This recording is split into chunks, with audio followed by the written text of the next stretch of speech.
Ya, jadi sebetulnya tantangan terbesar kita dalam mengelola atau tata kelola bisnis law itu adalah bagaimana agar lulusan bisnis law itu bisa berkompetisi dengan lulusan-lulusan lain di luar bisnis law.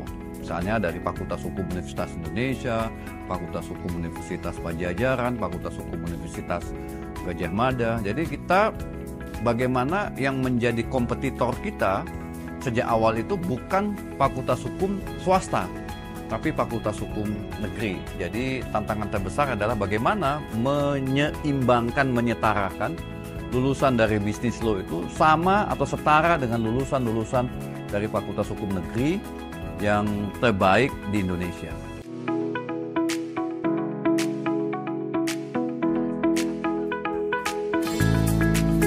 Ya, yang paling penting itu adalah mahasiswa memahamin substansi pengajaran yang saya berikan. Kalau mereka tidak memahamin, meskipun bahan-bahan yang saya sajikan itu bagus, ya, itu percuma. Jadi bagaimana mentransformasikan ilmu hukum, apalagi saya bidang hukum pidana, bisa dimengerti dengan mudah dan bisa dipahami dengan mudah. Itu pertama.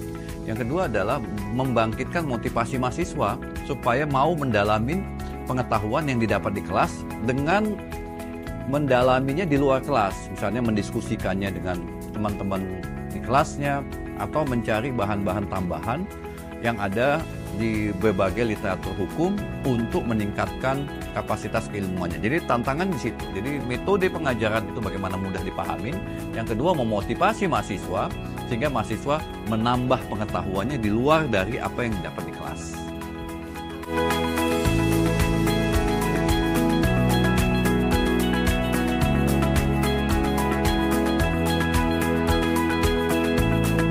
Ya, kita banyak mengajarkan mahasiswa itu kasus ya, analisa kasus, pemecahan kasus.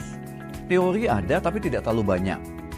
Materi hukum atau hukum positif ada tapi tidak terlalu banyak.